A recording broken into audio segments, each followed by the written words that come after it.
Bueno, buenas noches a todos. ¿Se escucha bien allá atrás? ¿Se escucha bien? Perfecto.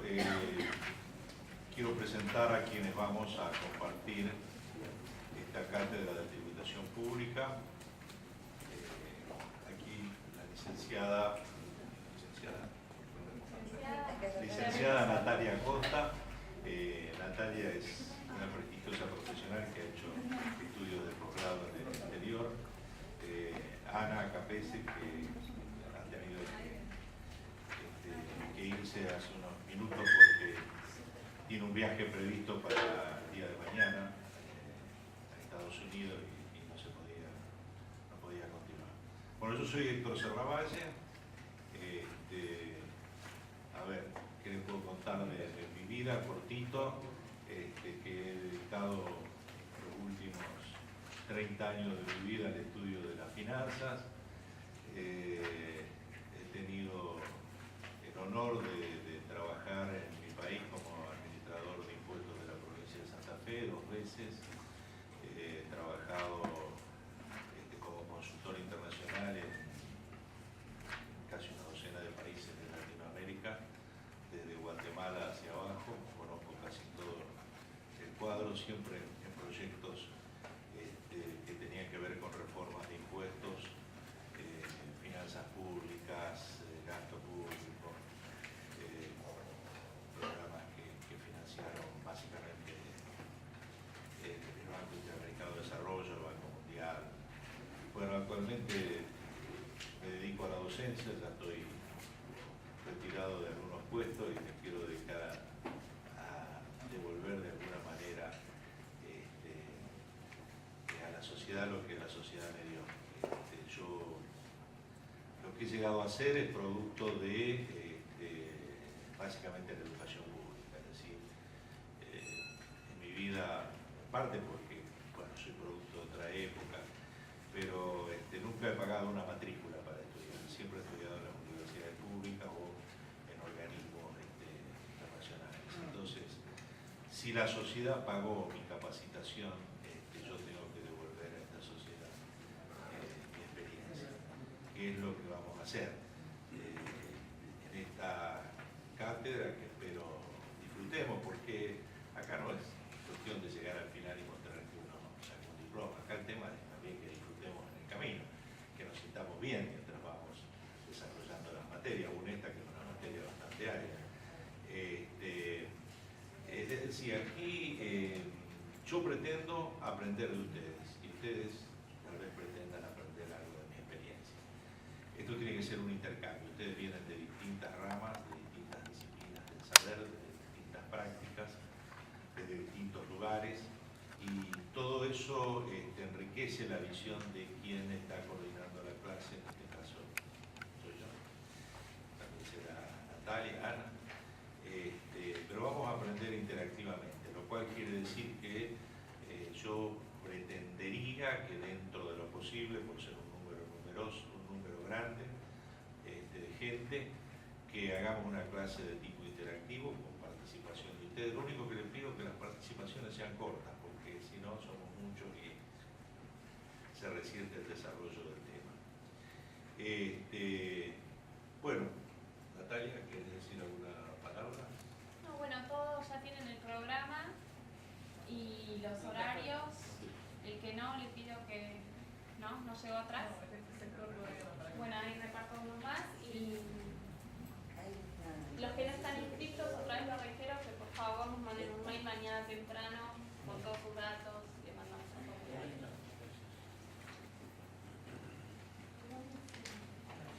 Bueno, vamos a comenzar entonces. Para llegar a la tributación pública, tenemos que arrancar de lo que es la actividad económica del Estado y donde se genera la necesidad del Estado de hacerse de ingresos públicos para solventar gastos. La actividad económica del Estado, y el Estado es la organización política de la sociedad. Cuando una sociedad llega a un grado de madurez como mínimo conforme a un Estado, entonces este Estado tiene una actividad económica. Esa actividad económica es determinante de varias cosas. En primer lugar, del nivel del gasto público. A mayor actividad del Estado, más gasto público; a menor actividad o ausencia del Estado, menos gasto público. Pero también tenemos la forma en que se obtienen los fondos para llevar adelante esa actividad, quiénes los aportan, o sea, cómo se distribuye la carga de aportar para que este Estado, que nosotros pretendemos socialmente eficiente, pueda cumplir con su rol. Las decisiones del Estado en materia económica no son gratuitas, tienen una influencia directa sobre el sector privado. ¿Por qué? Porque cuando el Estado aumenta el gasto público, es decir, gasta más, hay más dinero en el sector privado de la economía que el que provee los bienes y servicios que el Estado está requiriendo. Y cuando el Estado cobra impuestos, está retirando del bolsillo de cada uno de nosotros una cantidad de dinero, o sea que restringe los fondos líquidos de que dispone el sector privado, que somos nosotros.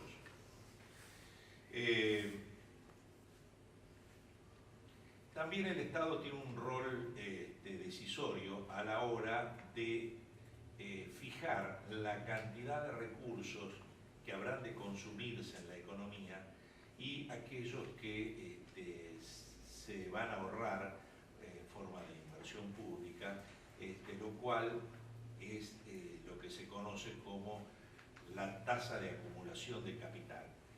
La tasa de acumulación, un momentito, la tasa de acumulación de capital significa que si el Estado gasta en consumos, en sueldos, en combustible, en servicios no personales, etcétera, etcétera, ese dinero no se acumula.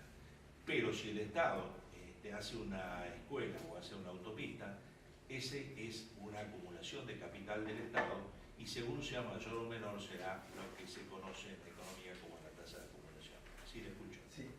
El otro día vino un economista chileno, Gabriel Palma, que es profesor en Cambridge, y dice que él contó que en Suecia la bolsa sueca la manejan 3 o 4 familias. ¿Cómo se regula todo eso en la sociedad? A través de los impuestos. Entonces la pregunta era... Le tengo que confesar que tengo poco conocimiento de cómo funciona la economía sueca. Sé que funcionan todas las economías nórdicas, Suecia, Noruega, Finlandia, funcionan en diagramas bastante diferentes de los nuestros, con un alto grado de socialización en el gasto y los ingresos, o sea, son menos dependientes del mercado. Pero sinceramente no podría opinar de algo que no he visto, que no conozco. Bueno, sigamos entonces con este tema. ¿Cómo funciona una economía de mercado como es la que nosotros nos desenvolvemos en Argentina? Las decisiones en la economía de mercado son tomadas fundamentalmente a través de algo que se conoce como el funcionamiento del sistema de precios. El sistema de precios significa que los que producen bienes o servicios van a regular su producción conforme a una relación entre el precio que van a obtener y los costos en que van a incurrir. Pero además van a tener que tomar en cuenta la demanda de los consumidores, porque yo puedo tener un producto muy eficiente que decido venderlo muy caro y me cuesta muy poco, pero nadie me lo demanda, ¿no? Es decir, si yo hoy, no sé, fabricara teléfonos celulares como los primeros que había, que eran masacotes de medio kilo, por más eficiente que fuera, seguramente nadie me los compraría. Entonces la demanda es tan importante como la relación entre precio y costo a la hora que el agente privado de la economía fija su nivel de producción. Las técnicas de producción se van seleccionando de acuerdo a los diferentes costos de factores. Si en una economía es más barato utilizar mano de obra que maquinaria, es probable que la pavimentación de las calles se haga con mucho personal y con muy poco de maquinaria. Si la mano de obra es muy cara en otra economía, lo que se va a hacer es comprar una máquina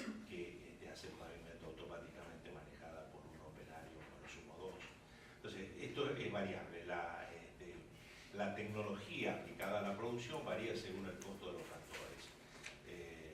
Yo puedo tener un horno para fundir un determinado material y lo hago funcionar a gas o a electricidad alternativamente, dependiendo de cuál es el costo que mejor acomoda dentro de mi esquema de producción. El Estado puede influir en esto, de hecho influye fuertemente en el tema de los niveles de producción. ¿Y cómo influye? Y el Estado influye primero regulando los precios de importación y exportación, o directamente prohibiendo la importación y la exportación. La carne vacuna va a permanecer más barata en tanto y cuanto haya restricciones a la exportación. Si de repente yo abro el grifo de la exportación, es posible que los precios internos, que se van a adecuar a los precios internacionales, suban abruptamente.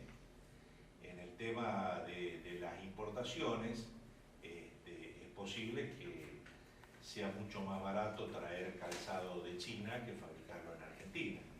Entonces, si yo pongo un arancel cero, se va a llenar la Argentina de calzado chino, pero se van a fundir, van a quebrar todas las fábricas de calzado de Argentina, con lo cual voy a tener una crisis sectorial y una crisis de mano de obra. Entonces, el Estado regula con los bienes importados y exportados, regula el nivel de actividad de producción interna. Y no solamente con el arancel externo, sino también con los impuestos que internamente cobran. Por ejemplo, si yo impongo el IVA a los alimentos o no gravo con IVA a los alimentos, el precio final de los alimentos va a ser diferente.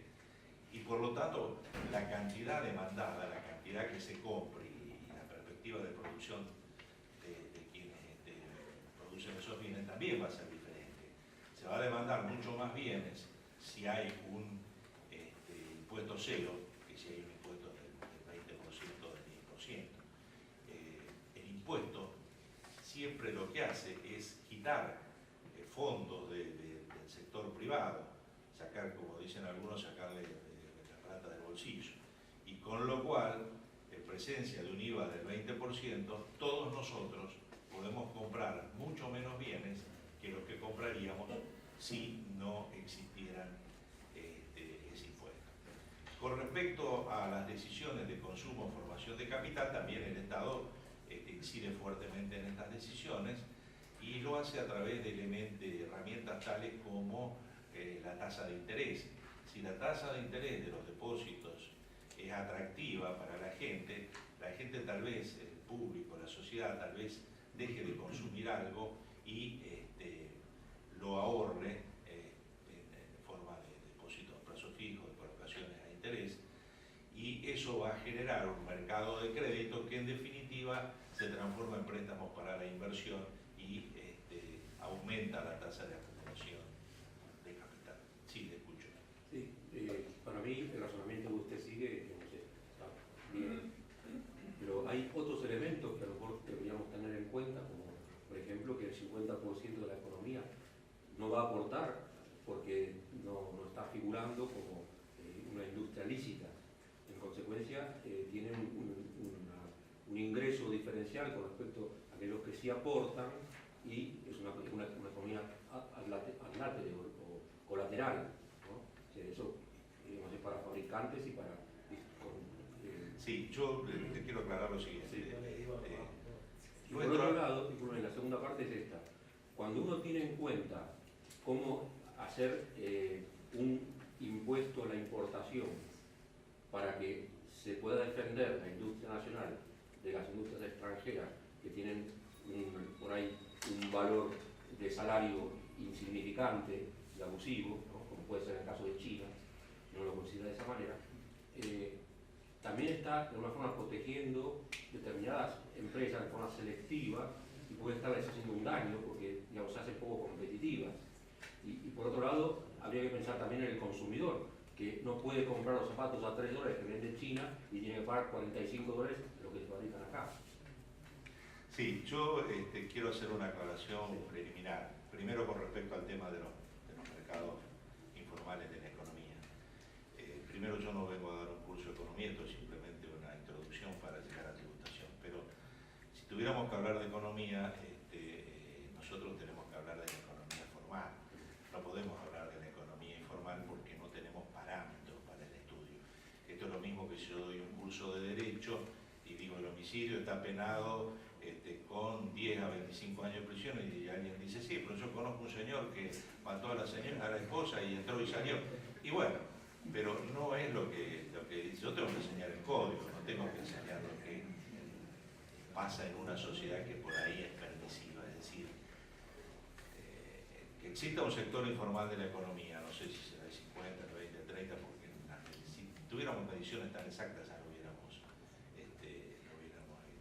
formalizado. Pero justamente porque no tenemos mediciones, no podemos elaborar una teoría de la informalidad. Entonces, todo lo que sea informal, yo no lo voy a... reconozco que existe, pero es como existen digresiones en todos los campos de la ciencia. Hay gente que practica la medicina sin ser médico, hay gente que delinque y está suelta. Siempre hay, en todas las ciencias que ustedes quieran plantear, siempre podrá decir, bueno, pero tal cosa está fuera del libreto. Sí, correcto. Pero nosotros tenemos que plantearnos dentro de lo que es un esquema de economía ortodoxo, clásico, porque si no, no llegamos nunca al objetivo de la enseñanza. Con respecto al proteccionismo, que en realidad es lo que usted dice, de que se ponen aranceles para que no entren productos subsidiados a bajo precio, sí, todas las medidas de economía en definitiva son políticas, y el político que toma la medida habrá evaluado si es más beneficioso para la sociedad comprar zapatos chinos subsidiados por mano de obra esclava a $3 o comprar zapatos argentinos a 15 y mantener una industria. Y bueno, uno puede estar de acuerdo con una o con otra posición, pero en definitiva son decisiones políticas. Ahora vamos a ver que sobre todo en materia de impuestos, muchas de las valoraciones son absolutamente políticas. No vienen del análisis económico, sino de lo que el político, que en ese momento tiene el poder de decisión, estima que es mejor. Bueno, vamos a seguir un poquito porque hoy vamos un poco resalto. Acá llegamos, esto es lo que yo engancho con lo que les estaba diciendo, los objetivos de la economía no son producto del análisis económico. No pensemos que los objetivos que se fija la economía de mercado, se juntaron un montón de señores, analizaron datos y los fijaron. No, esto es producto de juicios de valor que están intrínsecamente en la sociedad en que vivimos. Entonces, ¿qué es lo que quiere la sociedad en una economía capitalista de mercado? Bueno, primero quiere tener la máxima libertad posible de elección. La sociedad quiere que no le digan si tiene que usar zapatos abotinados, tiene que usar mocasines o si tiene que andar con sandalias. Cada uno hará su elección y esto es, digamos,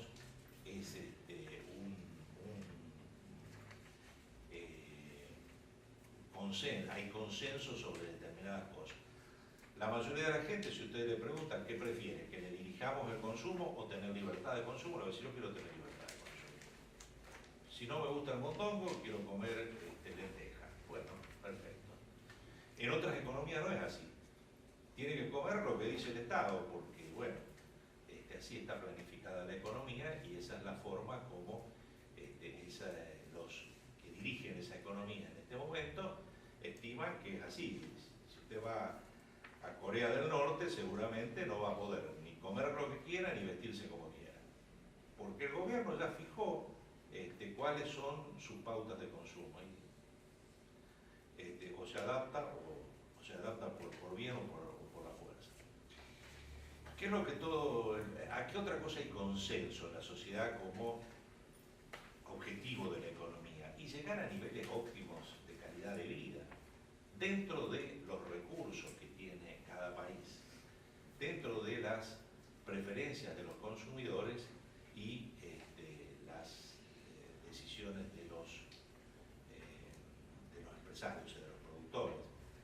Quiero decir, ¿qué digo? El mejor nivel de vida posible, ¿por qué digo dentro de los recursos disponibles? Y porque, no sé, nosotros todos quisiéramos tener el nivel de vida que tienen, no sé, la clase alta de Suiza o el príncipe de Arabia Saudita, pero el país no da para que todos vivamos así. Entonces, bueno, dentro de lo que tenemos como recursos disponibles, tenemos que adaptarlo, y dentro de lo que son las preferencias de los consumidores, volvemos a lo mismo, y de los productores, que son los propietarios de los factores de producción. Después, otra cuestión que ya estamos hilando más fino, es la distribución del ingreso conforme a patrones de equidad generalmente aceptados. Toda sociedad tiene una idea primaria sobre cuál es la distribución de la renta que nosotros queremos vivir. Y en esto hay diferencias. Digamos, es altamente probable que si yo les pregunto a cada uno de ustedes si les molesta, si les cae mal ver una familia durmiendo en la esquina tapada con una frazada raída y vieja, te voy a decir, no, yo eso la verdad que desearía no verlo, quisiera que esta gente tuviera otro nivel económico y pudiera vivir de otra manera. Ese es un consenso. Ahora, si le pregunto a un príncipe saudita si a él le molesta que cuando va por las calles de Riad haya mendigo, o en la India, le pregunto a un magnate de la India si a él le molesta que en las calles haya gente que se muere. Sí, va a decir, me molesta, pero no tanto. Es decir, esa sociedad está dispuesta a soportar un grado de desigualdad que otras sociedades no estamos dispuestas a soportar. Y esto tiene que ver con un problema que es la forma óptima de la distribución de la renta. Porque la distribución de la renta es la que contribuye a la distribución de la riqueza. Tenemos dos formas. Hoy hay una distribución de la riqueza nada. O tomo los ricos y por la fuerza propio les quito y hago una distribución así violenta, que casi ningún país lo hace de buenas a primeras. Lo pudo hacer la Revolución Rusa hace 120 años, pero hoy no sería tal vez aceptable. Entonces la otra forma es hacerlo de una manera más civilizada, más suave, a través de la distribución de la renta. Le voy sacando al que más tiene de su renta para ayudar al que menos tiene, y de esa forma voy equilibrando la distribución de la riqueza. La riqueza y la renta son dos cosas diferentes. La renta es el flujo monetario, el dinero, diríamos, que cada uno de nosotros puede cobrar a fin de mes, durante el mes, como quiera, en forma periódica. Esa es la renta. Y la riqueza es lo que cada uno de nosotros puede exhibir como bienes, bienes o derechos que tiene en su propiedad, porque a veces no son bienes, a veces son acciones que representan bienes. Entonces, quedamos de acuerdo que esto que son juicios de valor absolutamente políticos de una sociedad, tienen que ver con nuestras decisiones de tener la máxima libertad de elección, el mejor nivel de vida posible y una distribución que nosotros juzgamos equitativa de la renta y de la riqueza. Bueno, esto no fue siempre así que vamos a empezar, ya vamos acercándonos un poco a nuestra materia, que es la tributación. El Estado local en la historia, es decir, cuando el hombre empieza a vivir en sociedad y deja la etapa gregaria en la cual iba de un lado a otro y se establece y hace ciudades-estados, hay algunas necesidades que son más urgentes que otras y en las cuales el Estado está más dispuesto a gastar. Por ejemplo, ¿cuál era la primaria necesidad que tenían los estados primitivos? La defensa. porque constantemente estaban asediados por enemigos que querían invadirlo para quitarle sus riquezas, sus mujeres, etc. Entonces lo primero era la defensa. Después había que mantener un orden interno y esto tenía que ver con consolidar las estructuras de poder. Si no mantenían un orden interno, había permanentes revueltas y nunca había un gobierno que pudiera ocuparse realmente de proyectar, de planificar. Entonces los gobiernos dicen, no, tenemos que cuidar el orden interno. Entonces ya aparece la Guardia Pretoriana, que era la policía, qué sé yo, y aparece algo que denominamos justicia, que son los tribunales. Entonces dice, este señor Jesucristo es un agitador social, lo vamos a mandar a un tribunal popular que diga si prefiere a él o a Barrabás. Y ahí aparece el tribunal, ahí aparece la justicia. Y después viene la represión. Después dice, bueno, ahora lo vamos a matar, porque lo encontramos culpable. Esto es lo primero que aparece. Y estas sociedades primitivas tenían recursos naturales primero, tenían territorios, tenían riqueza en minerales, y además esa era una fuente de ingreso. Y otra fuente de ingreso eran los botines de guerra. Permanentemente guerreaban con sus vecinos y cuando vencían saqueaban la ciudad y se llevaban los botines de guerra para su nación. En la medida en que los recursos naturales, sobre todo en la antigua Europa, se fueron agotando y que hubo menos guerras de ese tipo que terminaban en saqueo, fue necesario pensar en otras cosas. Entonces, y había otras necesidades, ya además de la defensa y del orden interno, apareció la necesidad de hacer infraestructura y obras. Había que hacer caminos, había que hacer acueductos, había que hacer puentes. Había que garantizar mínimamente la alimentación y la salud de la población, porque si no la población se sublevaba. Y embrionariamente aparece algo que sería la investigación en educación y ciencia, la academia.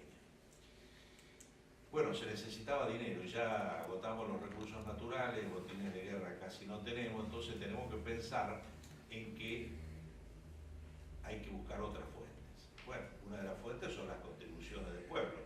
¿Por qué no exigirle, dice el rey, a todos estos que son mis vasallos, que colaboren para formar el tesoro del reino? Y si no me alcanza con lo que ellos están aportando, hay otra ciudad que tiene mayor riqueza porque acumuló más y que está dispuesta a prestar. Entonces nacen los primeros bancos de préstamo. Y el último de estos inventos es la emisión de papel moneda de pulso obligatorio. Dice, bueno, yo voy a hacer una moneda que todos la tienen que aceptar. Y como yo tengo la máquina de hacer moneda, puedo financiarme con eso. Este es el surgimiento de los primeros recursos en la antigüedad. Los recursos naturales, los botines de guerra, las contribuciones, que es lo que nosotros vamos a estudiar específicamente, los préstamos y la emisión de papel moneda.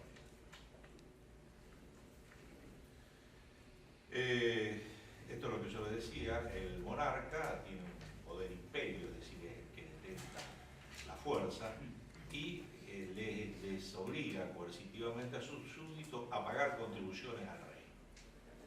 Tienen que pagar. A comienzos de la Edad Moderna, las ciudades-estado comienzan a organizar su hacienda estableciendo algunas legislaciones sobre tributación y hacienda pública. Un día yo estaba en Washington, en el Museo de Smithsonian, y me detuve a ver algo que me llamó la atención. Un edicto sobre el control de la inflación que había sido dictado en una ciudad griega 400 o 500 años antes del nacimiento de Cristo. O sea, se preocupaban por la inflación. Entonces, estaba traducido, ¿no?, el edicto, y decía que en los bares la cerveza no se podía cobrar más de tanto y que el pan no podía cobrarse más. Ya les preocupaba la inflación 500 años antes de Cristo. Entonces empiezan a aparecer legislación, empieza a haber algunas normativas de cumplimiento obligatorio. Ahora, lo que a nosotros nos preocupa, ¿cómo se financia el Estado? Y fundamentalmente con concesiones para el cobro de tributo y con contribuciones. ¿Cuál es la diferencia? Como el monarca no podía estar en todo y no confiaba mucho en sus inspectores de impuestos, que eran los que exigían las contribuciones, dice, no, más vale, voy a concesionar la recaudación a un particular, que era un empresario, era un noble, que me pague tanto por año, me da tantos talentos por año, y que él se haga cargo de cobrarle a los labriegos por las cosechas que tiene. Y yo me despreocupo, ya tengo mis finanzas más o menos bajo control, porque sé cuánto entra y cuánto tengo que gastar. Ese era el concesionamiento del cobro de tributo. Y lo otro era la contribución que directamente cobraba el monarca. Eran dos formas diferentes. Digamos que las concesiones de cobro de tributo son el primer antecedente de la tercerización de la administración tributaria, mucho antes que aparecieran las consultoras. El gasto público en el tiempo permanentemente va aumentando. ¿Por qué va aumentando? Y porque la gente requiere un estado de mayor bienestar, tiene más necesidades que antes no tenía. Entonces, el Estado tiene que proveer para necesidades sociales que antes no estaban. Y en el Estado moderno aparecen, por ejemplo, la demanda de nuevos beneficios sociales. Entonces hay programas de educación, salud, vivienda, jubilaciones. Todo esto son programas de beneficios sociales. Si una persona queda inválida, el Estado se hace cargo de pagarle un salario por el resto de su vida porque no puede más trabajar. Es un programa de beneficio. Esos programas son programas que funcionan de una manera sistemática y permanente. El hospital abre todos los días, por lo menos eso en teoría. La escuela funciona desde marzo hasta noviembre. Todo teórico, no mezclemos con la realidad, pero esta es la teoría. Y después aparecen sectores que, a pesar de tener el hospital, de tener la escuela, de tener requieren la jubilación por edad, requieren de una asistencia especial, que son los sectores de la vejez, de la niñez, de las madres que no tienen otro sostén de hogar. Entonces el Estado implementa programas de asistencia a esto que denomina sectores vulnerables. Y ahí también se va mucho dinero. Después el Estado moderno ha tenido que asumir el tema de la estabilidad económica, porque como hay economías de distinto tamaño y que operan de distinta manera, si yo, gobernante de este Estado, no estoy atento a lo que pasa a mi alrededor, puede ser que en algún momento me lleven a una situación de quiebra, de quebranto, porque me invaden con productos más baratos, porque los únicos créditos que me dan para hacer obras son créditos usurarios, porque la tecnología que yo no tengo me la cobran cara. Entonces tengo que mantener mi estabilidad económica. Y ahí fundamentalmente el Estado gasta en el control del mercado crediticio, es decir, el Estado arbitra en las tasas entre lo que se paga y lo que se cobra por préstamo, y muchas veces esto es deficitario y tiene que poner para que haya un programa de crédito subsidiado. Arbitra en el mercado de cambios, en el comercio exterior, da subsidio de desempleo, o sea, tiene una batería de ventanillas desde las cuales sostiene la estabilidad económica para que no se desequilibre. Pero esto le cuesta dinero y aumenta el gasto público. La redistribución del ingreso en la forma de subsidios al consumo es otra ventanilla por la cual se va mucho dinero, pero que es imprescindible.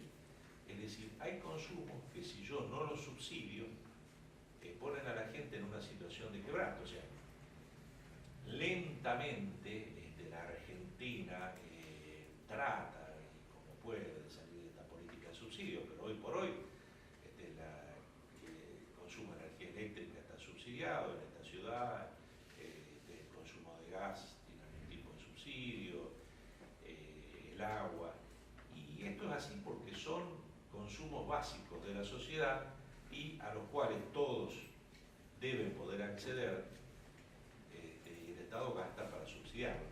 Está bien, lo que dicen algunos que están en la vereda contraria a los subsidios a los sectores productores de energía, gas, etcétera, es hay que subsidiar por el lado del consumidor, no por el lado del proveedor. Y tienen razón, porque cuando yo pongo un subsidio a la energía eléctrica, en realidad subsidio mucho más al señor que tiene 10 acondicionadores de aire en su casa, tiene hasta en el baño del perro un acondicionador de aire, y paga la energía barata. Total, dice barata, la energía eléctrica son poca plata. Y de la misma manera estoy subsidiando a la persona que necesita para alumbrarse, calefaccionarse con una estufa. Entonces, el tema de la redistribución del ingreso por el lado de los subsidios es una cuestión bastante debatida. En general, la teoría sería que sería mucho más eficiente subsidiar a los consumidores del servicio, porque entonces yo evalúo la capacidad económica de cada uno y sé hasta dónde lo subsidio, y donde digo, no señor, usted tiene capacidad económica, ¿por qué va a pagar tan barato el consumo de energía eléctrica? Pero esto requiere mucho trabajo también de relevamiento de datos, de atención. Acá se intentó hacer hace cosa de un año y medio, yo me acuerdo que se mandaron formularios para que la gente dijera si realmente estaba justificado que recibieran subsidio o no, y la respuesta fue desalentadora, es decir, el porcentaje que contestó fue mínimo. Pero bueno, hay que tenerlo en cuenta. Y por último, dentro de estos, yo seleccioné 5 bocas de salida que aumentan el gasto público. Tengo la eliminación de las interferencias a la competencia y la protección del consumidor, que son los subsidios en el precio de los combustibles, los pasajes, etcétera, etcétera. Bueno, todo esto está dentro de la misma filosofía. Ahora, hablamos mucho de lo que gasta el Estado. Ahora, una medida óptima del gasto público, digo yo, porque de alguna forma tenemos que saber si lo que estamos gastando está bien o mal. Entonces, ¿cómo se puede dimensionar el tamaño del Estado? Ustedes leen por ahí que escuchan, los periodistas dicen, no, este Estado es demasiado grande, hay que achicarlo, este Estado hace tareas que podrían ser subsidiarias, no, hay que nacionalizar más cosas porque el Estado... ¿Y cómo sabemos? ¿Y cuál es la medida? Bueno, la medida del Estado en las estadísticas globales, internacionales, se toma a través de 2 indicadores, de la recaudación tributaria y el gasto público. Yo hoy puedo decir si el Estado es más o menos grande en términos de lo que gasta y de lo que recauda, entiéndanme, ¿no? Esto sería lo mismo que a nivel privado, uno dice una persona de altos ingresos o de altos consumos.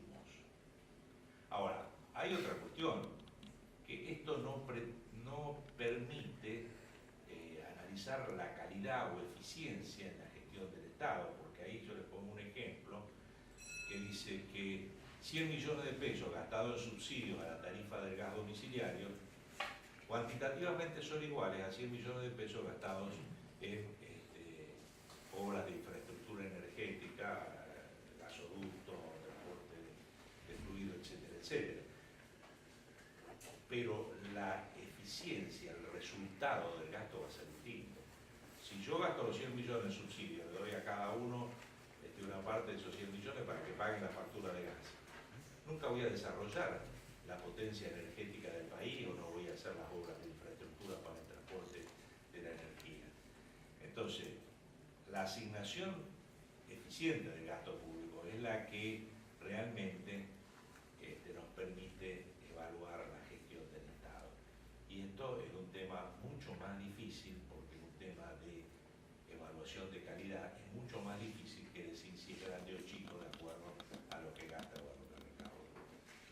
Yo traje algunos datos, no quiero que lo tomen como datos de la Biblia, porque de estos datos hay para cada gusto, pero son una aproximación a cuánto es la magnitud del gasto público en Argentina y cuánto es la magnitud de la recaudación.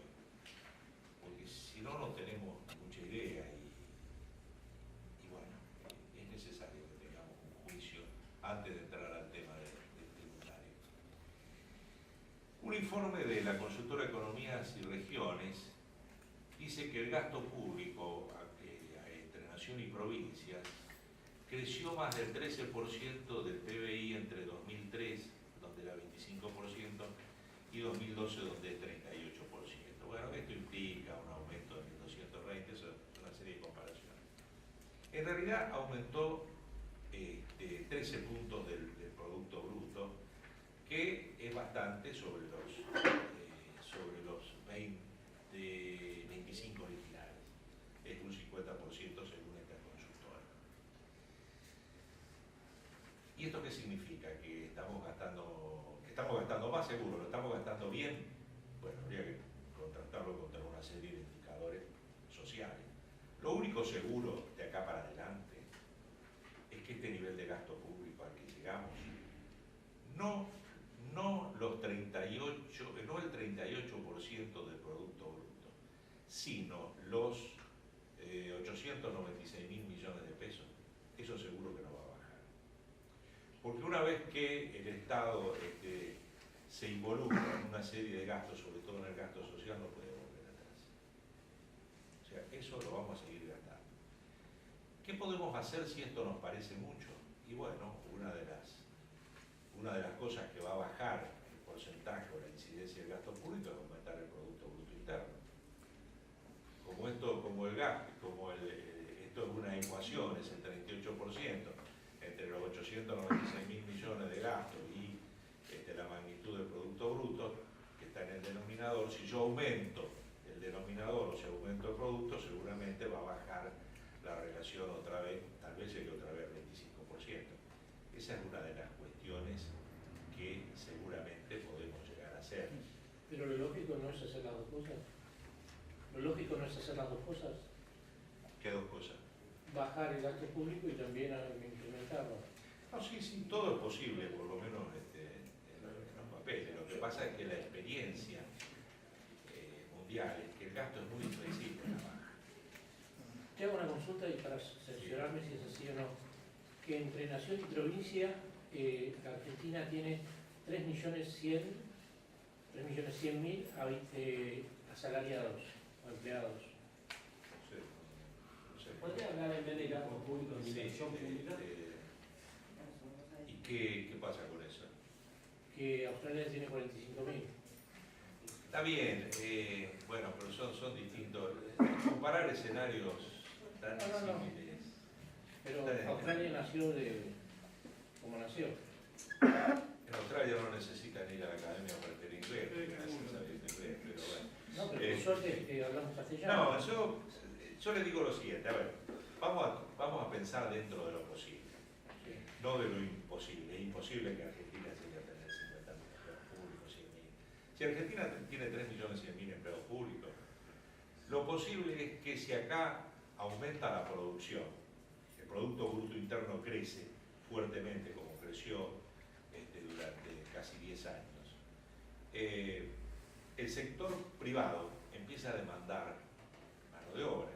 Y como la mano de obra calificada, es decir, los técnicos, los especialistas, los profesionales, no se fabrican de la noche a la mañana, sino que somos los que estamos, y para que una nueva camada se incorpore, se va a ir otra. Entonces, ¿de dónde lo va a sacar? ¿De dónde lo van a sacar las empresas? Y lo van a sacar del sector público, seguramente. Perdón, pero el sector privado, yo para saber si estoy bien o no, ¿no es nada más que el 20% de lo que es el Estado? ¿Y es muy chiquito? No, es decir... El privado argentino, a ver, no de las multinacionales extranjeras. si pensamos en esta estadística, que el 38% es gasto del Estado, esto diría que el 62% es gasto privado. Es una relación de 2 por 1, más o menos. Si uno tomara esto como bueno, yo tampoco le quiero decir que estos datos sean la panacea, pero por ahí andamos, es decir, es muy posible que el Estado sea en tamaño 1/3 de la economía total y el sector privado sea 2/3. Esto es muy posible que sea así. No al revés. Le vuelvo a decir, yo no soy un economista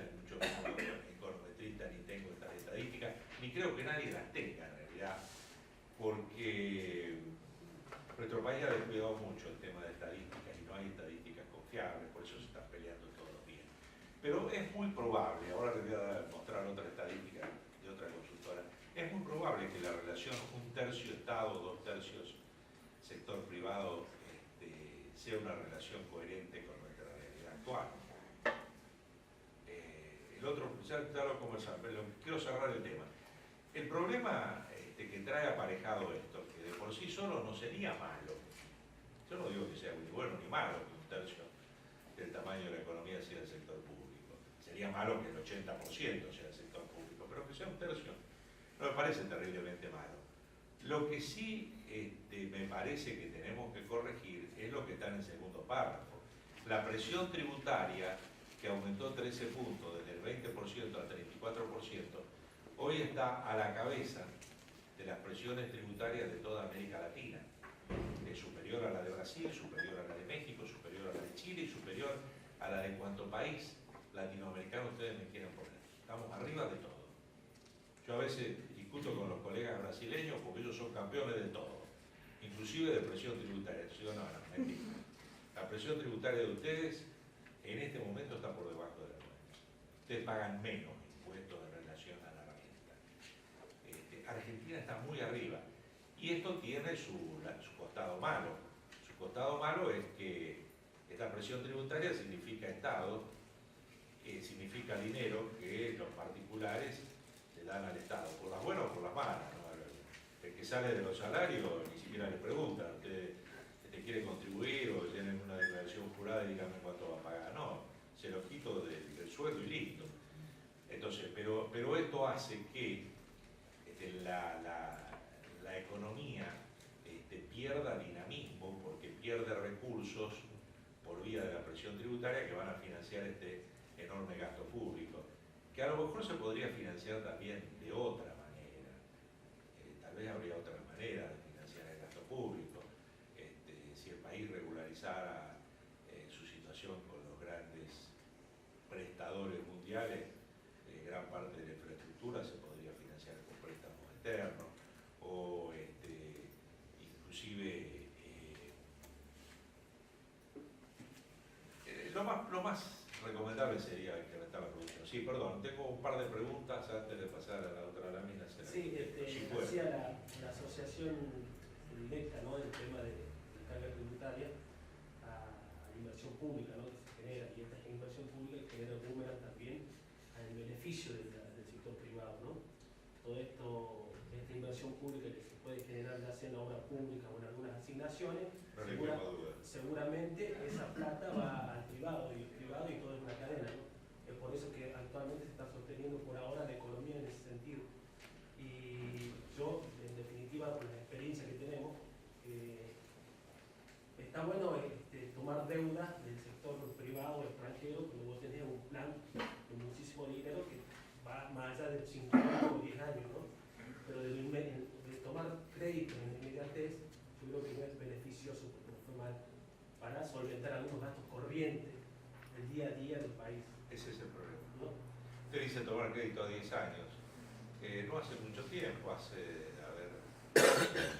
bueno, no hablemos de Argentina, porque Argentina está fuera del mercado crediticio de los organismos internacionales. Pero yo les puedo asegurar que los programas en los cuales yo a veces trabajo en otros países, de fortalecimiento de la recaudación tributaria como garantía para el repago de los préstamos, son préstamos que lo normal es que sean a 40 años con 10 años de gracia. O sea, hoy viene la inversión, 10 años no pago nada, y cuando esa inversión ya está produciendo en su nivel óptimo, empiezo a repagar y lo pago en 40 años. Estas son condiciones que existen en el mundo, del cual nosotros nos hemos quedado afuera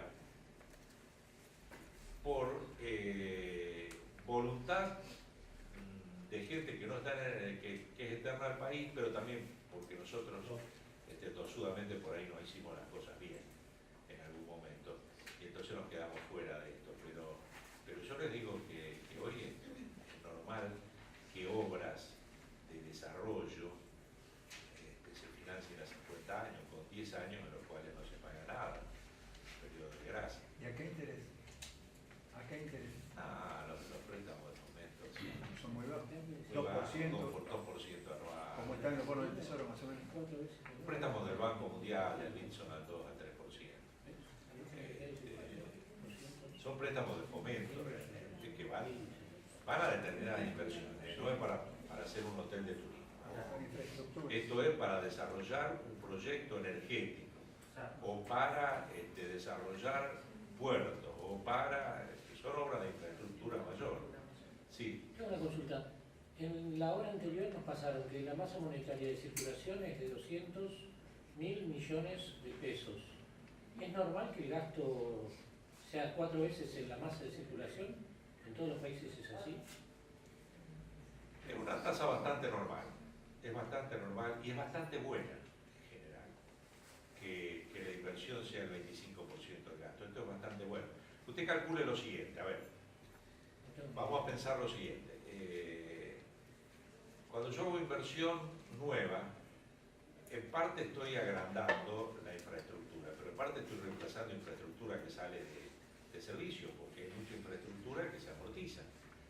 Y hay hoy día, con gran parte de la infraestructura en tecnología, hay que amortizarla rápido. 10 años es un plazo razonable. En 10 años, un computador de 10 años atrás no sirve ni para jugar los chicos, es una molestia. Entonces pensemos que si nosotros tenemos una inversión de 25%, hay por lo menos en eso un 10% que es reposición de lo que se volvió obsoleto. Me queda 15 para lo nuevo. Bueno, esa es la tasa de crecimiento neto. Esto los econometristas lo manejan mejor que yo no soy. ¿Le hago una consulta? Sí. Acá.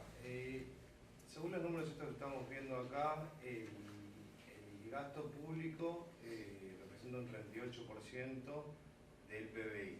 ¿Sí? Y dijimos que bueno, un tercio es el gasto público, 2 tercios es la producción privada. ¿Sí?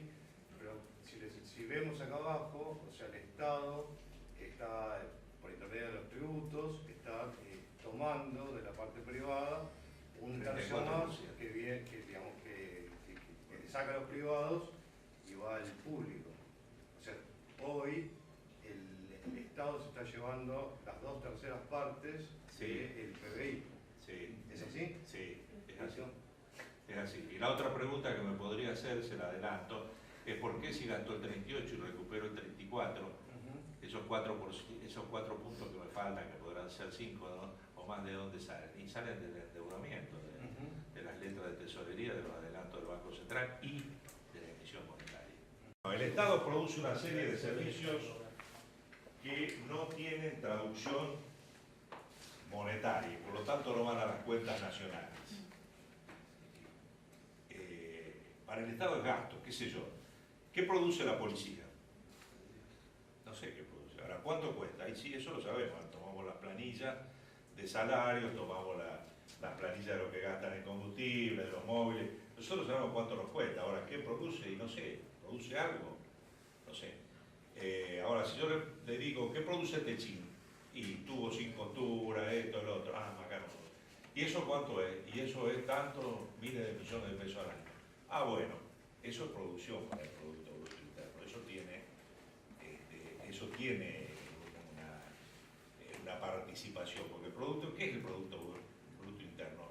Es la sumatoria de los bienes y servicios que produce la economía de un país en el curso de un año. Todo lo que se produce en bienes y servicios. Porque no pensemos solamente en bienes. Si yo soy un desarrollador de software, lo que produzco es un servicio, pero eso es plata. Y eso también se suma en el Producto Bruto Interno. De lo que yo facturo por el desarrollo de software, a pesar de que no es un producto tangible. Yo les pido disculpas, vamos a pasar esto porque si no nos vamos a empantanar en esta cuestión económica que es muy interesante, pero que no tiene que ver estrictamente con la materia que me han encargado. Bueno, ¿cómo se financia el Estado? A ver si no hay otra. Sí, ¿cómo se financia el Estado para pagar ese gasto público que son 800.000 Bueno, el Estado tiene recursos, así como nosotros tenemos recursos, cada uno de nosotros tiene su sueldo, su jubilación, el alquiler que cobra, los intereses, etc. Cada uno tiene sus recursos. El Estado también tiene sus recursos. Y estos recursos son de dos tipos. Hay recursos que se renuevan todos los años, permanentemente, que son los llamados recursos ordinarios, y hay recursos que aparecen de vez en cuando, pero no siempre, que son los recursos extraordinarios. Entonces, los que no tienen una reiteración constante, que son los extraordinarios, yo los veo primero para que por decantación me queden los otros, que es a donde quiero ir. Los recursos extraordinarios son la venta del activo producción del Estado, es decir, el Estado tiene fábricas en las cuales produce, o empresas, qué sé yo. Cada vez lo que el Estado produce directamente es menos, lo hace a través de sus empresas, pero algo, sobre todo en el Estado más anterior a había una venta de activo productivo, todavía vende, tiene tierras fiscales, las vende, esa plata entra a rentas generales y bueno, va a pagar el presupuesto, pero algún día se van a terminar las tierras fiscales. Esto es un recurso extraordinario, no es para toda la vida. El arrendamiento de bienes del Estado también. El Estado concesiona una parcela de terreno para que un supermercado se instale allí por 30 años y pague un alquiler. Bueno, ese es un recurso. Y cuando se va al supermercado, qué sé yo, no sé, a lo mejor decidimos hacer una escuela. No es para toda la vida. Los préstamos o empréstitos obtenidos de organismos internacionales o de bancos privados, cosa que ahora la Argentina tiene poco acceso, pero sigue, por ejemplo, qué sé yo, la Argentina emite un título y lo compra Venezuela. Entonces, ese es un endeudamiento. Y de ahí viene plata. Pero yo no puedo estar permanentemente emitiendo títulos. Por eso es extraordinario. No es para siempre, no es reiterativo en el tiempo. La emisión de títulos públicos y obligaciones. La emisión de moneda de curso legal y aceptación obligatoria también es un recurso extraordinario. Porque lo mejor que le podría pasar a una economía estabilizada y constante es que no tenga que emitir moneda sino para reemplazar la que se va deteriorando. Si yo permanentemente tengo que emitir moneda, estoy envileciendo mi moneda en términos de cambio. Entonces esto es extraordinario. Entonces llegará un momento en que no. Y las donaciones y subvenciones que se obtienen de organismos internacionales también. Hay un terremoto, entonces viene la Cruz Roja Internacional, la UNICEF, y hacen una donación. Pero hay una inundación. Pero esto no es para siempre, que viene después. Lo que sí son para siempre son estos otros, que son los recursos ordinarios. ¿Y los recursos ordinarios cuáles son? Los recursos ordinarios son los que vienen de la aplicación de tributos, de cobrar impuestos, tasas y contribuciones y recursos para fiscales. Estos son ordinarios, estos son todos los meses, es una maquinita que entra en Paseo Colón y México, está el centro de cómputo que montó AFIP. Hoy tal vez lo que yo le diga suene ya como una cosa muy común, a lo mejor lo vieron por televisión, a lo mejor bueno, pero cuando yo entré hace 5 años a ese centro de cómputo que estaba recién inaugurado y vi un relojito que en tiempo real iba marcando la recaudación segundo a segundo y iba pasando como el taquímetro se llama de un taxi, cómo la gente iba depositando, porque hay depósitos que las acreditaciones bancarias son postergadas, no son en tiempo real. Entonces, si alguien depositó en la quiaca un impuesto, es posible que ese impuesto que se depositó a las 2 de la tarde recién se acredite a las 12 de la noche. Entonces, uno veía ahí cómo el Estado iba recaudando, ¿no? en número. Es una cosa realmente llamativa. Yo había visto solo algo parecido en un reloj de la deuda externa americana que hay en Nueva York, en una esquina, el reloj de la deuda. Era lo único que había visto parecido, ahora lo teníamos acá. Bueno, eso es lo que tenemos en materia de recaudación del Estado fija.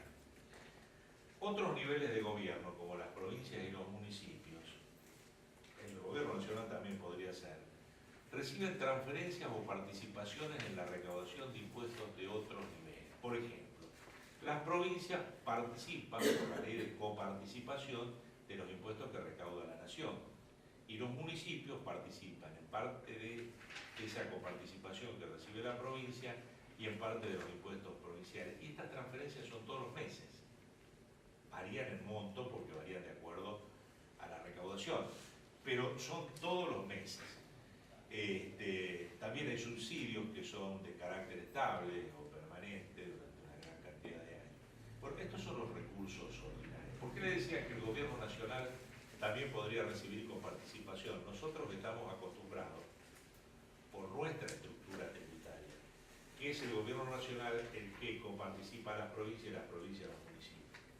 En otros países es al revés. Los que recaudan son los gobiernos locales, los municipios o los gobiernos estaduales, y de esa recaudación le pasan al gobierno nacional para sostener los gastos. En realidad, si ustedes pensaran cómo se conformó nuestro país, lo lógico hubiera sido eso. Las provincias que fueron en 1853 a formar la nación argentina tenían un poder impositivo propio y anterior. Y lo lógico era que si formaban una confederación, siguieran recaudando sus tributos y sostuvieran al gobierno nacional, pasándole dinero de acuerdo a lo que podía recaudarse en cada provincia. Esto hubiera sido tal vez más lógico de lo que se hizo. Pero bueno, como el acuerdo se hizo con vencedores y vencidos, las reglas del juego fueron al revés. Yo recaudo y usted le paso. ¿Y dónde recaudo? En mi territorio. O sea, yo, gobierno nacional, recaudo en cada una de las provincias impuestos y después se los paso a las provincias como una cuestión de mi propia voluntad, como una cuestión graciosa. Pero en realidad es al revés. Ese dinero lo debería recaudar cada provincia en su lugar y sostener el gobierno federal. Discusión para otros 200 años. El problema fue el tema de las aduanas. Claro, eso no tuvo que ver con las aduanas. La aduana porteña. Eso no tuvo que ver con el puerto. El manejo del puerto de Buenos Aires. Tuvo que ver con muchas cosas. Yo creo que tuvo que ver con la batalla de Caseros, con un estado que ya se venía generando, porque tampoco era lógico la anarquía que se vivía hasta el 53, o sea. Pero en realidad nuestro esquema es perverso. El gobierno federal recauda los territorios provinciales, lo ingresa a su tesoro y después le devuelve a la provincia. Todo de una ida y vuelta, según el cual algo se queda, ¿no? Pero digo yo, ¿no sería más lógico que en otro nivel? No piensen en los dirigentes que tenemos actualmente en cada provincia, pensemos en una Argentina ideal, donde las provincias fueran eficientemente manejadas por dignos gobernantes, que recaudaran y contribuyeran a sostener a la nación. Pero el petróleo Lo está lógico. provincializado. Le digo, en alguna época y por acuerdo o por fuerza, cuando Argentina antes de la constitución de la organización del 53 requería aportes, eran las provincias las que contribuían con mulas, con caballos, con soldados y con dinero para las campañas libertadoras, para la guerra, por la guerra del Paraguay fue después, pero la guerra que hubo antes con Brasil, es decir, eran las provincias las que aportaban a la nación para que la nación pudiera gastar, si no la nación no tenía plata para sostener eso. Si no hubieran tomado contingentes de soldados y caballos y mulas de distintas provincias, el ejército de los Andes nunca se hubiera puesto en marcha. No tenía con qué. No era el ejército de Buenos Aires, era el ejército de un montón de provincias. Una acotación muy chiquita, a ver si me puede contestar, ¿con cuánto del IVA se queda el Estado Nacional y cuánto reparte?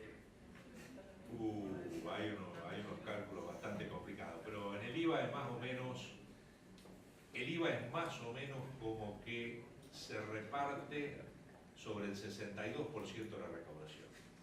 O sea, ¿qué quiere decir? Que por cada 100 pesos de IVA que se depositan, 38 se apartan por la precoparticipación de Seguridad Social y por otros destinos. Quedan 62. De esos 62 tenemos que repartir Generación y provincia, en una proporción que es más o menos mitad y mitad. O sea que más o menos vuelve algo así como el 31%, pero ni tampoco es tan así, no creo que es menos. Ya vamos a llegar a la parte de coparticipación que es bien interesante. Sí, allá alguien está levantando la mano, a ver. De alguna manera nos estamos cumpliendo con la autonomía de cada provincia, porque se respeta lo político, entre comillas, y no se respeta, digamos, a nivel autonomía económica, ¿no?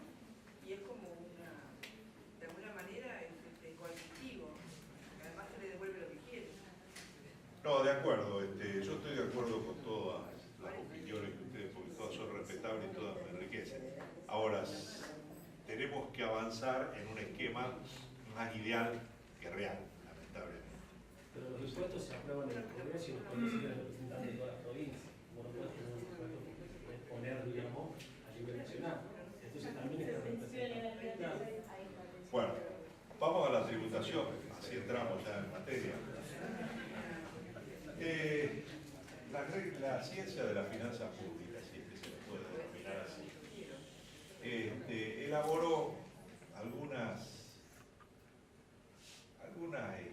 conclusiones sobre cuáles serían las reglas que debieran cumplir los tributos para su mayor productividad, su mejor aceptación social, el respeto de la justicia y la equidad. Entonces, la primera regla, esto viene de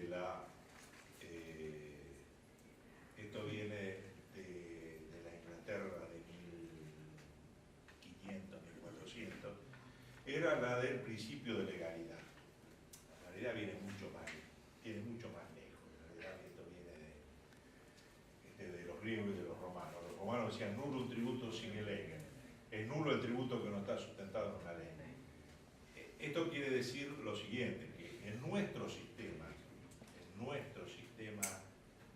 formal, todo impuesto, toda tasa, toda contribución tiene que ser impuesto por una ley. Hay otros sistemas de recaudación. La mafia china no necesita una ley. Va y le dice al comerciante, le tenés que dar tanto, y no le saca ninguna ley, ningún decreto, bueno, recauda de otra manera.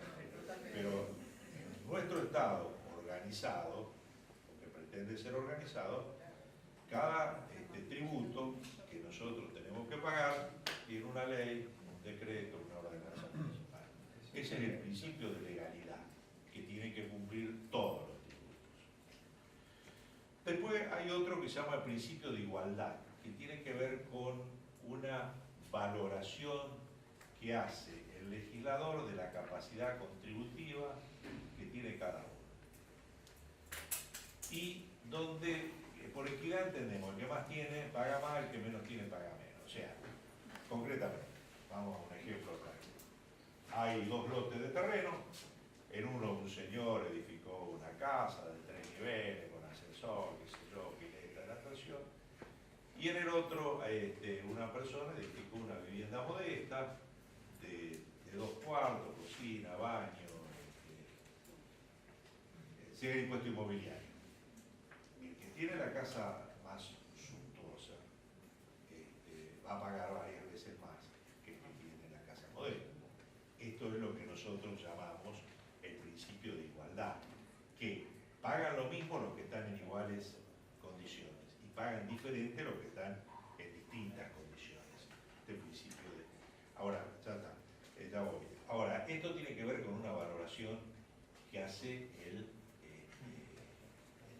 legislador, el que hace la ley. Dice, uno paga más y uno paga menos. Dice, bueno, el que tiene una casa más suntuosa paga más que el que tiene una casa más modesta. Pero no dice el que se fuma 20 atados de cigarrillos por día paga más que el que fuma uno. No, porque la valoración tiene que ver con cómo estima la capacidad contributiva. Nadie dice que la persona que gasta la mitad de su sueldo en cigarrillos tenga más capacidad contributiva que el que gasta nada en cigarrillos. No es la forma de medir la capacidad.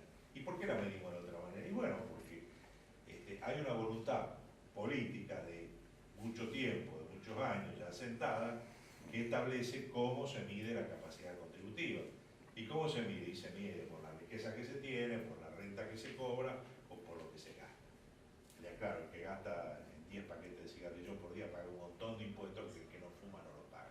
Sí, usted me quería preguntar algo. Sí, yo creo que ya lo contestó. Yo lo que quería decir simplemente es que una persona que hace un edificio de 3 pisos, con ascensor y preinstalación, capaz que ya no tiene capacidad contributiva porque se gastó la plata en eso, mientras que el otro hizo solamente 2 cuartos y le quedó una capacidad contributiva. Esa es la capacidad de pago.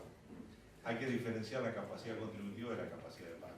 Una persona que vive de un sueldito, hereda un vestido hotel. ¿Tiene capacidad contributiva? Sí. ¿Tiene capacidad de pago? Tal vez no la tiene.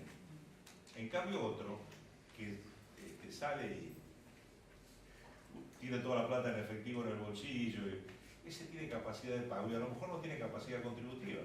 Puede pagar porque tiene el dinero para pagar, pero a lo mejor no tiene capacidad contributiva porque ese dinero se lo gasta todo en alimentos, en alquileres.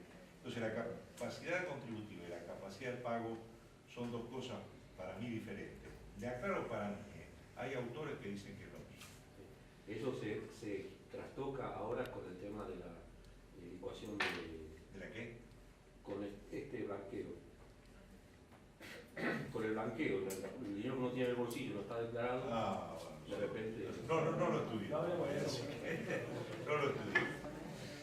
Bueno, teníamos entonces el principio de legalidad, el principio de igualdad, un principio de economía.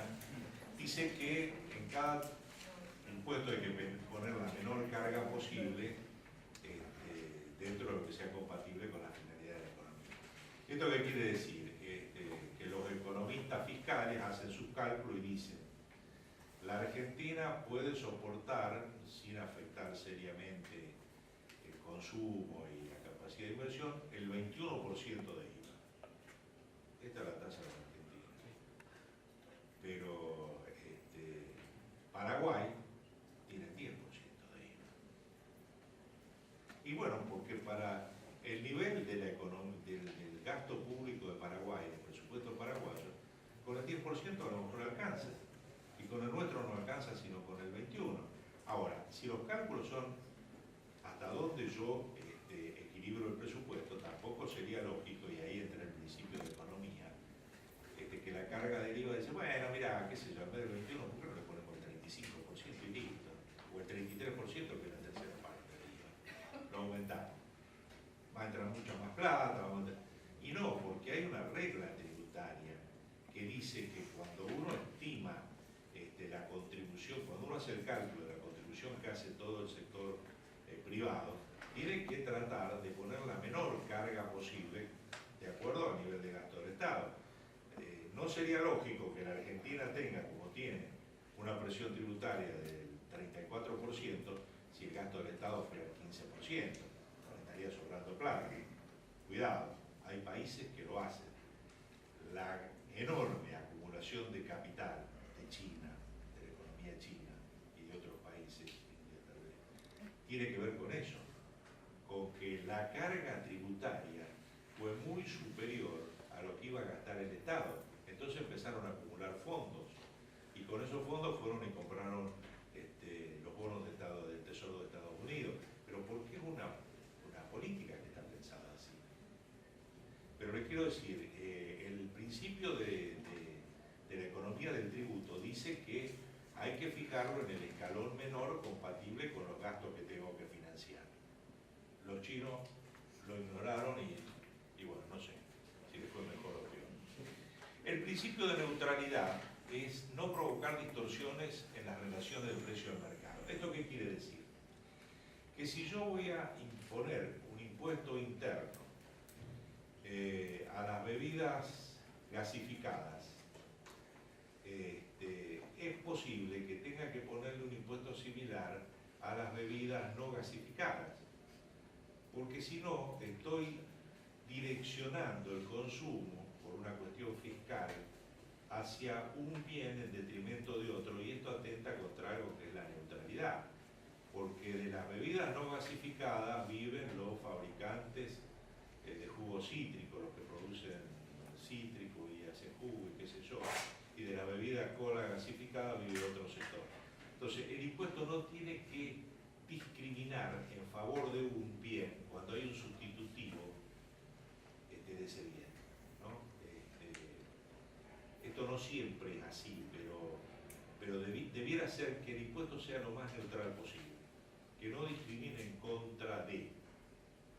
Yo siempre doy un ejemplo, se lo voy a volver a dar cuando hablemos del impuesto inmobiliario. Digo, ¿por qué dos personas que tienen un patrimonio de 1 millón de pesos y uno lo invierte en una casa y a partir de ahí paga el impuesto inmobiliario, y el otro lo pone en el interés en el banco y alquila, y el interés está libre de impuestos, no paga ningún impuesto, el interés en caja de ahorro a plazo fijo, y cobra el interés y va y paga el alquiler?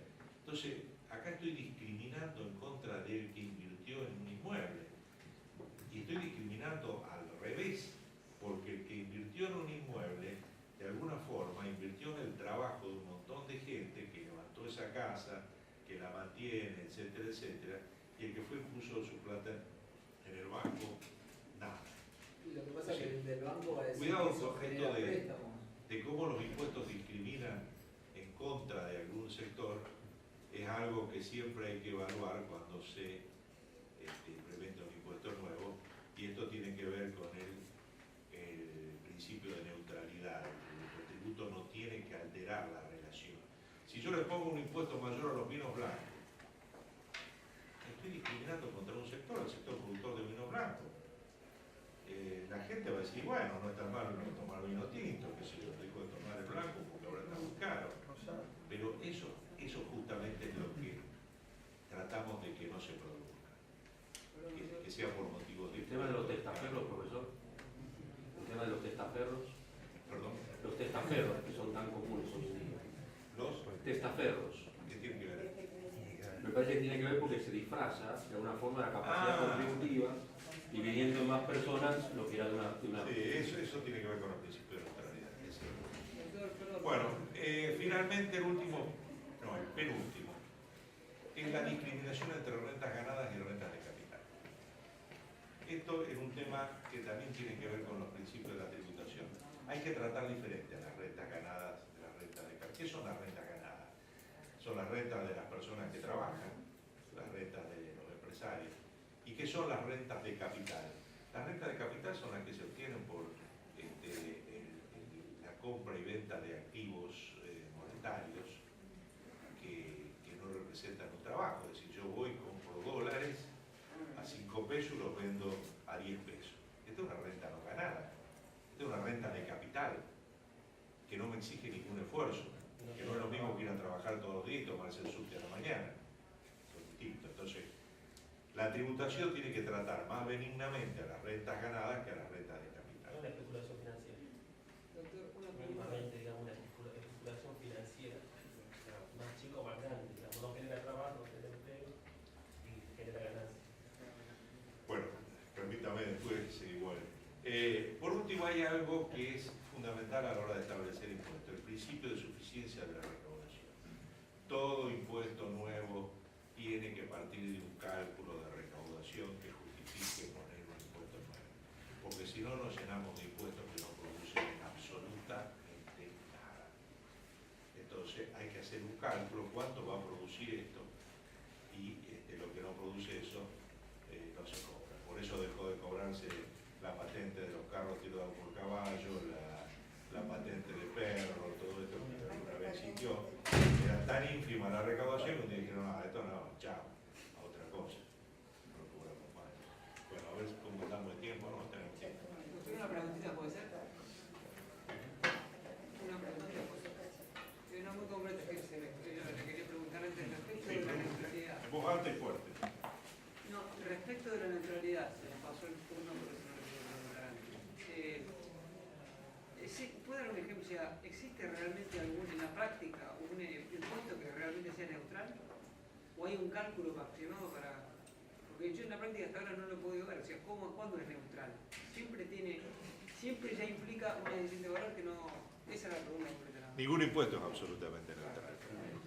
Ninguno es absolutamente. Pero dentro de eso hay que tratar que las distorsiones sean las mínimas posibles.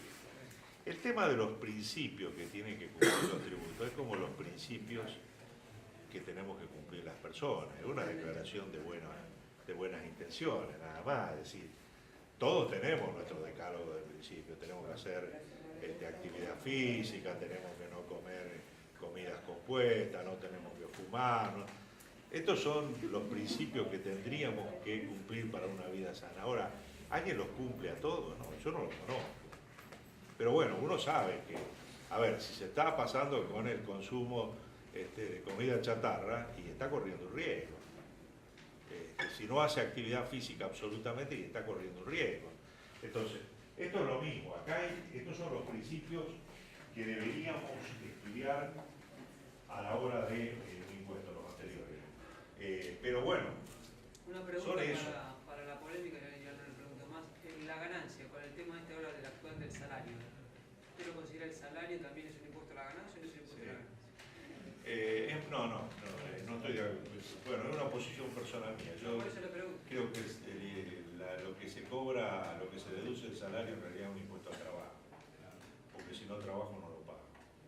Más claro imposible. Si el salario es ganancia, desde Marx para adelante, la ganancia es la plusvalía del empresario que paga el trabajo del asalariado y vende ese trabajo incorporado al producto y tiene una ganancia.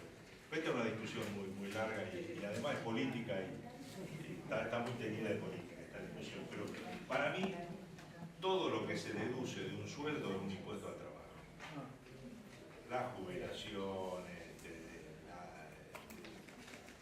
las obras sociales, todo eso es un impuesto, que después vaya a parar a distintas cajas puede ser. Vamos a entrar en impuestos. Hace 50 años atrás, un tributarista argentino, que en realidad era nacido en Italia, pero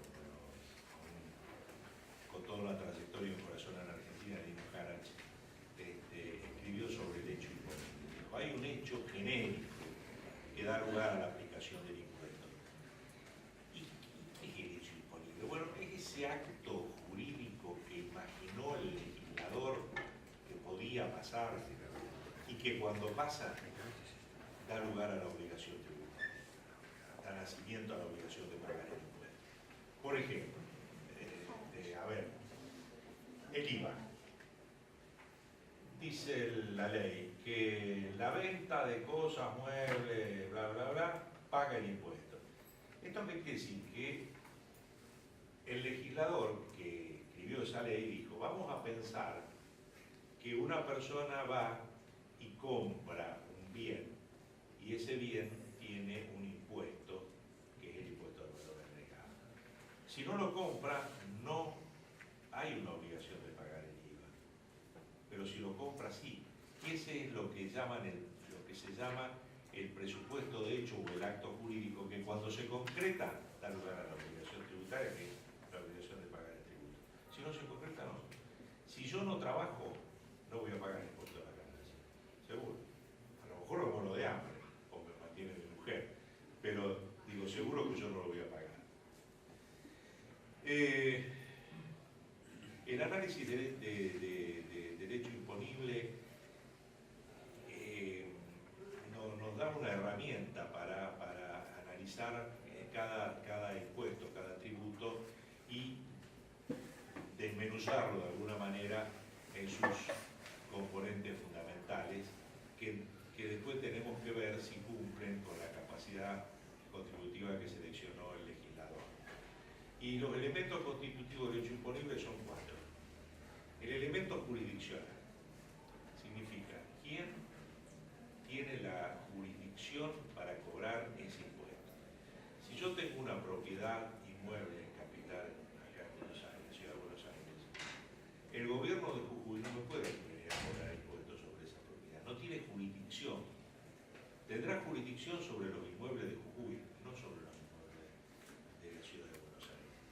esa es la jurisdicción. ¿Quién tiene la potestad de ir a cobrar el impuesto? En un impuesto territorial es fácil, porque depende de dónde esté el bien y listo. En otros impuestos no es tan fácil. Vamos a ver que es mucho más complicado. Ese es el aspecto espacial o jurisdiccional. Después hay un aspecto temporal. Dice, el impuesto que se está cobrando, ¿por qué año es? Muy bien. Si es un impuesto a las ganancias, dice, este impuesto a las ganancias lo cobro por las ganancias que se concretaron durante el año 2011. Bueno, ese es un límite. Y una ganancia que yo tuve por la venta de un auto en 2007, ¿entra en ese del 2011? No, porque esto es solo lo que transcurrió del 1 de enero al 31 de diciembre del 2011. Entonces, ese es el elemento temporal. Si yo digo, el impuesto a los bienes personales del año 2012 grava los bienes que yo tengo al 31 de diciembre de 2012. Ese es el elemento temporal. Y un bien que yo compré y vendí en el curso del 2012, pero que en diciembre no lo tengo, no. Ese no entra en bienes personales, pues ya no lo tengo más. Y hay un elemento temporal que me dice el 31 de diciembre, me dice las ganancias que se produjeron del 1 de enero al 31 de diciembre. Ese es el elemento temporal. La referencia o el límite que pone la ley. Entonces ya tengo un elemento espacial, que es quien lo puede cobrar, un elemento temporal, me va a faltar un elemento cuantitativo. ¿Cómo determino cuánto tengo que pagar?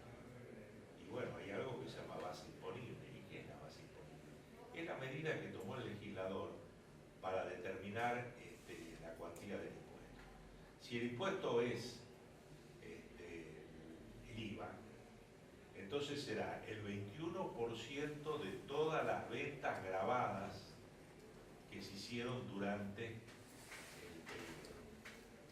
Esa es la medida, el 21% de las ventas grabadas. O si es un impuesto inmobiliario, dice, es el 1.5% del avalúo fiscal de la propiedad.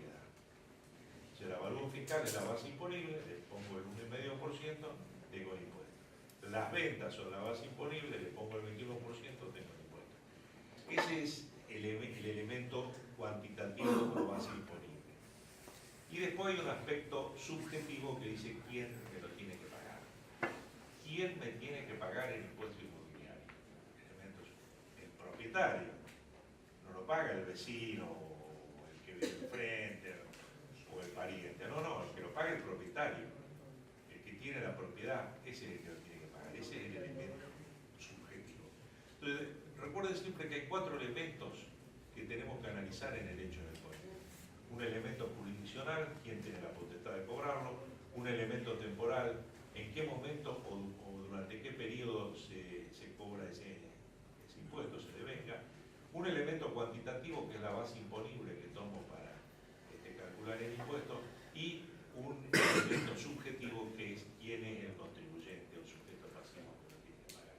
Si yo analizo estos 4 elementos de cualquier impuesto, puedo determinar si ese impuesto está cumpliendo el rol que se le asignó o no, si está grabando la expresión de riqueza que quiero grabar. ¿Y qué es un impuesto? Ya que hablamos tanto de impuestos.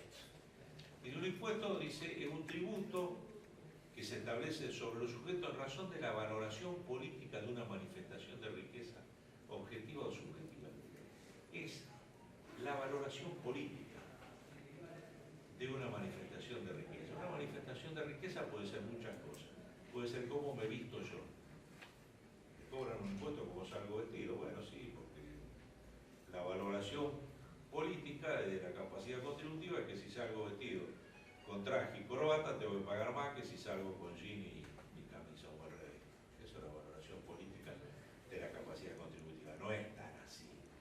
Es decir, lo que se establece es otro tipo de capacidad contributiva que tiene que ver con la riqueza, que es el patrimonio, con la renta, que son los ingresos, o con lo que yo consumo generalmente, o con las transferencias. ¿Y cómo se determina esa capacidad capacidad contributiva y tienen en cuenta las circunstancias personales de los sujetos, tales como el monto de sus ingresos, fortunas, transacciones y otros elementos considerados por el legislador. Esta es la definición que da Harach. Hay otra definición que yo la tomé de un programa de tributación que elaboró el modelo del Código Tributario de la OEA. Dice que el impuesto es el tributo cuya obligación tiene como hecho generador una situación independiente de toda actividad estatal relativa al contribuyente. ¿Sí? Los impuestos tienen como hecho generador una situación independiente que no tiene nada que ver con lo que el Estado hace por mí. A mí, me guste o no me guste, lo que hace el Estado en materia de gasto social, yo el impuesto a las ganancias lo tengo que pagar igual. No puedo dejar de pagarlo. No, yo no lo voy a pagar porque me parece que el Estado gasta mal. Entonces, es independiente. La obligación tributaria en el impuesto es independiente de la valoración política que hace, de la valoración que hace el contribuyente de la actividad estatal. En el impuesto, no así en la tasa. Si la tasa de recolección de residuos de mi municipio, resulta que a mí no pasa el camión recolector frente a mi propiedad y a mi cuadra, yo puedo negarme a pagarla, porque la tasa es un tributo que yo pago por un servicio que me lo tienen que prestar. Si no me prestan el servicio, no lo pago. Y eso me lo va a reconocer cualquier tribunal. No, mire, yo no pagué más esa tasa porque en realidad el recolector de residuos no pasaba nunca por mi cuadra. Y esto lo podemos, digamos, lo recorrido y lo que se puede ver, me van a dar la razón. Entonces, acá están los elementos diferenciadores. En el impuesto no puedo asociarlo con una actividad determinada del Estado. La tasa sí la puedo identificar, mucho más la contribución de mejoras. Por regla general, en los impuestos no se reconoce un beneficio directo del contribuyente asociado al pago del tributo y por lo tanto no resultan apropiados para los tributos divisibles. Yo no puedo decir que porque pago el impuesto a las ganancias tengo un mejor servicio de educación o de salud. Mentira. Esto no es así. No es un servicio divisible. Tal vez si todos dejamos de pagar el impuesto a las ganancias no haya educación ni salud. Vamos a terminar aunque sea con impuestos. Los impuestos, clasificación básica de los impuestos. Los puedo clasificar de acuerdo a distintos indicadores. Según la base imponible o fuente del impuesto, tengo impuestos sobre la renta o ingresos, el principal ganancia, es más claro de todo. Tengo impuestos sobre el patrimonio total o parcial o sobre los bienes. Tengo un impuesto a los bienes personales, que es sobre el patrimonio parcial. Tengo un impuesto inmobiliario, que es sobre una expresión del patrimonio, o en una época había un impuesto al patrimonio. O sobre las transacciones o consumo, que es la capacidad contributiva, donde está, por ejemplo, el IVA, que es un impuesto al consumo de bienes. Entonces tengo tres tipos, de acuerdo a la base. Esta es la clasificación más estable: renta o ingreso, patrimonio o transacciones o consumo. Según quien sea el sujeto, la relación del sujeto que realiza el pago con el impuesto, tengo impuestos directos y impuestos indirectos. El impuesto a las ganancias de las personas físicas contribuyentes directos, pues yo hago mi declaración jurada, lo pago. Es un impuesto directo. Yo, Héctor Serrabal, hice mi declaración jurada y fui y pagué. El IVA que yo pago, yo no lo presento. Lo presentan los que me venden bienes a mí. Yo voy al supermercado, pago un montón de mercaderías con IVA, pero el IVA no ingresa al supermercado a pesar de que lo pagué yo. Es un impuesto indirecto, porque el que lo paga no es el sujeto pasivo, es un tercero que, digamos, hace de